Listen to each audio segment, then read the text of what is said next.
Ça a été une semaine un peu difficile, nerveusement, je dirais, puisque bon, même si il n'y avait pas, comme vous l'avez dit, de doute sur le résultat, mais voilà, on y est sans y être. Il fallait former le cabinet, il fallait prendre connaissance d'un certain nombre de dossiers, donc ça a été un peu une semaine un peu, je dirais, psychologiquement un peu tendue. Vos priorités en arrivant en tant que président du département? Priorité, c'est de pouvoir, comme je l'ai dit, maintenir notre investissement à 50 millions, qui sera un investissement supérieur à ce que peuvent investir les départements de la même strate, puisqu'ils sont plutôt à 35 millions, 30-35 millions. Et puis surtout,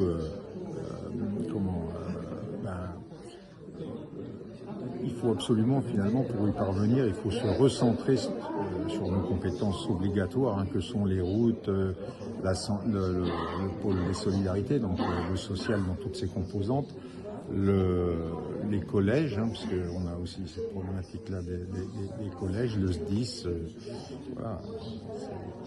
Vous parliez de rigueur dans vos priorités tout à l'heure. Ça veut dire quoi? La rigueur budgétaire.